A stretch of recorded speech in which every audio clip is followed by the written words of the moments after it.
calling my attorney. You're gonna need more than a mobbed-up lawyer to get out of this. Where were you on January 13th of this year? I got nothing to say without my attorney. Robert Frank, a.k.a. Franco, took 2 bullets at point-blank range. He was dead before his body was incinerated at the fire at his studio. We know it was you. We got an anonymous tip.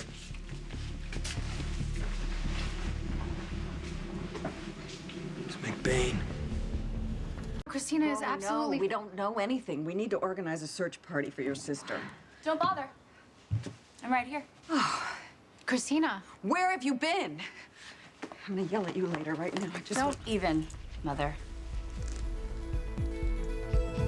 Get my phone call. You get what we say you get. No, if I don't get my phone call, this arrest gets thrown out for lack of due process.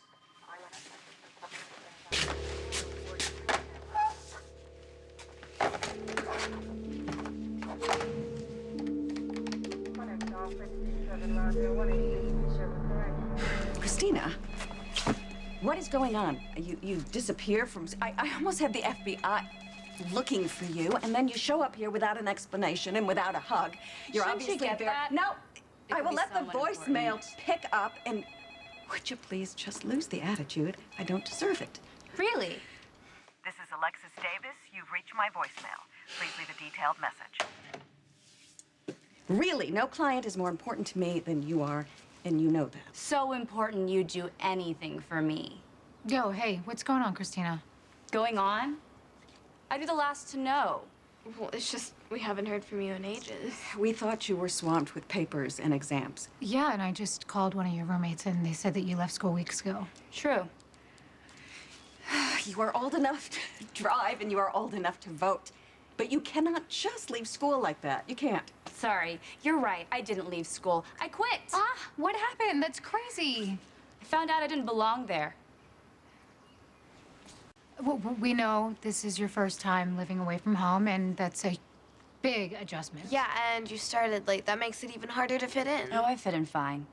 I loved my classes, my roommates. I was having the time of my life.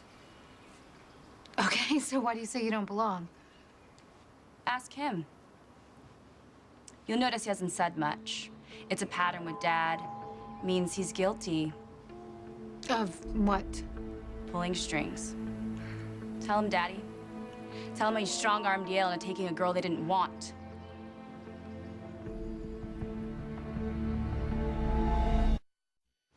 Christina, do you want to go for a walk so we can talk about this? I don't think we should drag your mother and your sisters into this. I think the family deserves to know what happened. Don't you?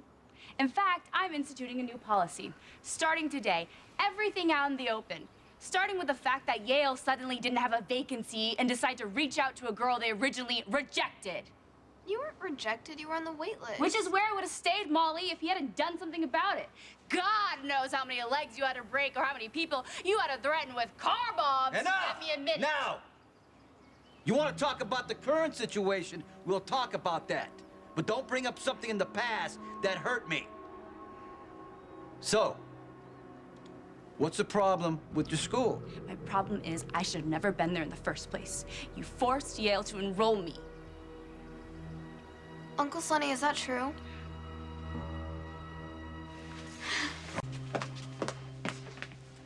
Five minutes. Thank you.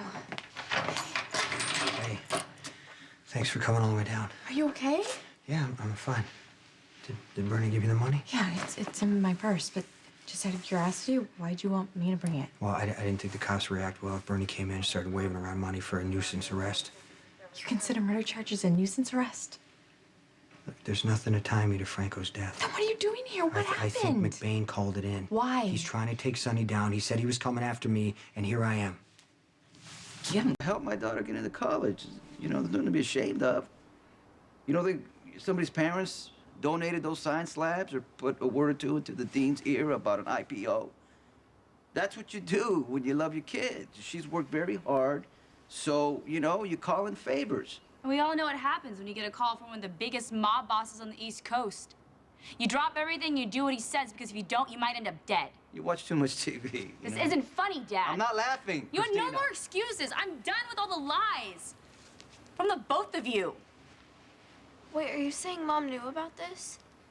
Oh, come on, Christina, that's ridiculous. I mean, obviously your father thought he was trying to help you, and you obviously don't think so, but why would you put Mom into this? Let's ask her. Mom, did you know that Dad strong-armed Yale into getting me admitted in the middle of the term?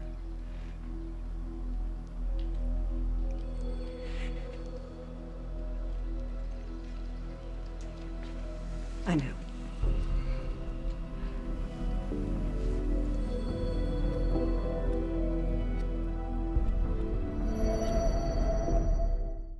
Don't jump on your mother. She was only trying to help you. We both were.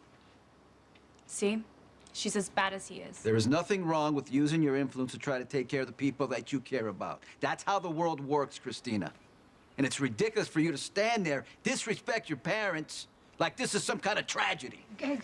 Christina may be a little idealistic, but it's okay to want some answers. Yeah, and you totally deserve to get into Yale. You had above a 4.0. So did a lot of other kids who are waitlisted. But you're a terrific student, and you're a wonderful girl. And any school would have been proud to have you. Yale wasn't. But because they had so many good students and so few spots, we were just trying to improve the odds. What happened to all those lectures about ethics and principles? About not compromising yourself? Is it all supposed to not count just as long as Dad's doing the compromising? What would you have done if he hadn't been a mob boss? How would you have forced Yale to take me then? Christina. Just out of curiosity. What'd you care about more, getting me into your alma mater or just getting me away from Ethan? I wanted you to have the benefit of a first-class education. As opposed to interning for Kate at Crimson. I thought you would get further in fashion or anything else if you had a college degree. Maybe you're just trying to get me away from my father. Trying to keep me out of the line of Do fire. you expect your mom to apologize for trying to keep you safe? I just want a truthful answer. For once. So what was it, Mom? What part of my life were you trying to control? Or was it all of the above? Hey, I can post bail. Yeah, I'll let him know. You can read about yourself while you wait. Oh my God. Did you and Sam know they were gonna run this? Yeah, some reporter from the press showed us and asked for a comment. Well, this is illegal. It's an invasion of privacy. Who leaked this? John McBain. Christina,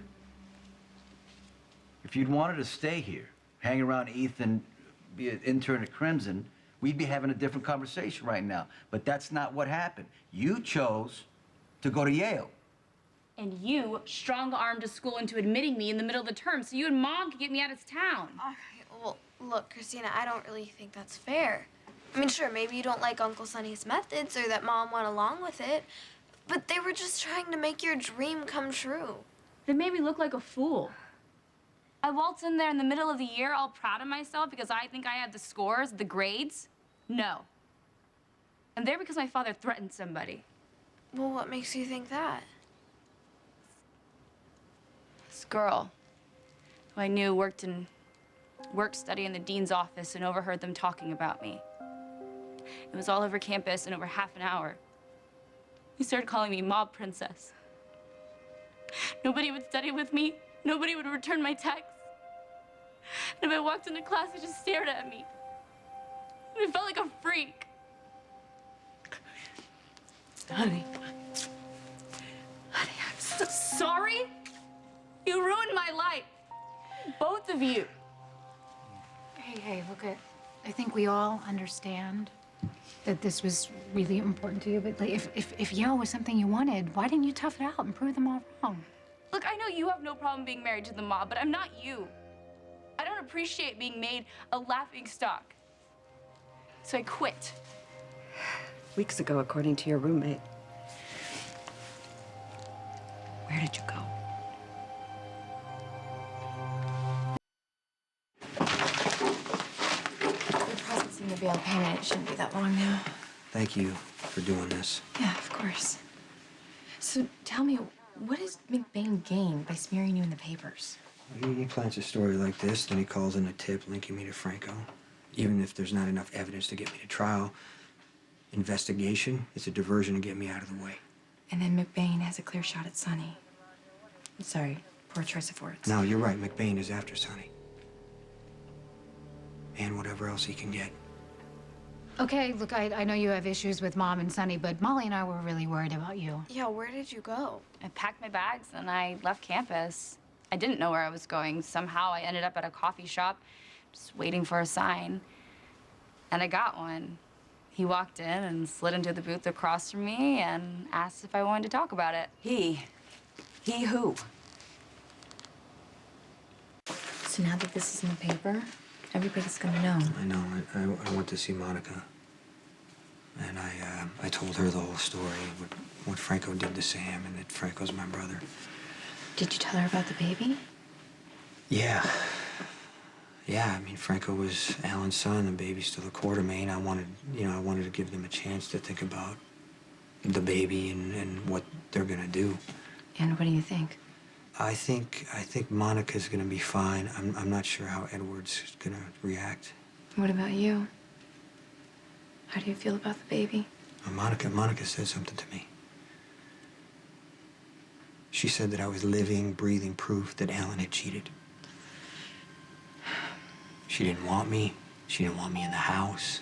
Alan had to keep me in the gatehouse. And then she held me. And everything went away. She loves you like her own.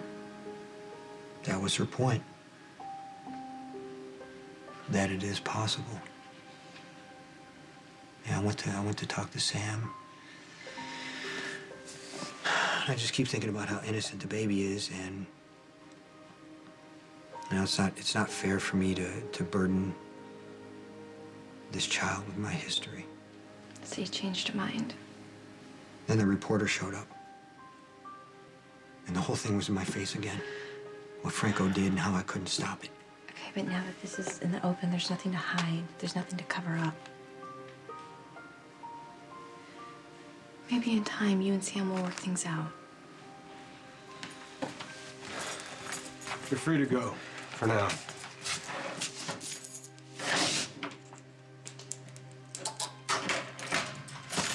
I'd seen him around the library. He's a grad student living off campus. A grad student. And instead of being a jackass like most of the guys I met, he was nice. How nice. Very nice. He knew what I came from, what I was going through. Is that where you've been these last few weeks, Christina? With this grad student?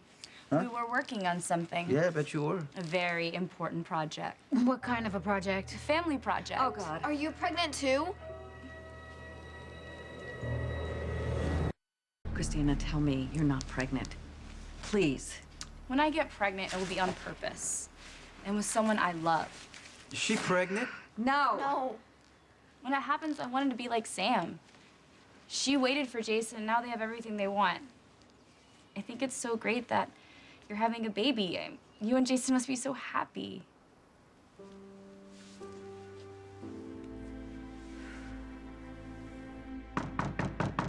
McBain!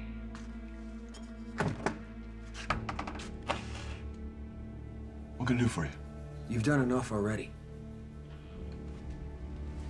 Christina, So if you're not pregnant, what's this family project? Just what it sounds like. A project that involves the whole family. Ours. And yours. Be specific, Christina. The grad student I mentioned, he's in media studies. He's had a new idea for a great new reality show. A reality show? About us. With me as a star. It's called Mob Princess.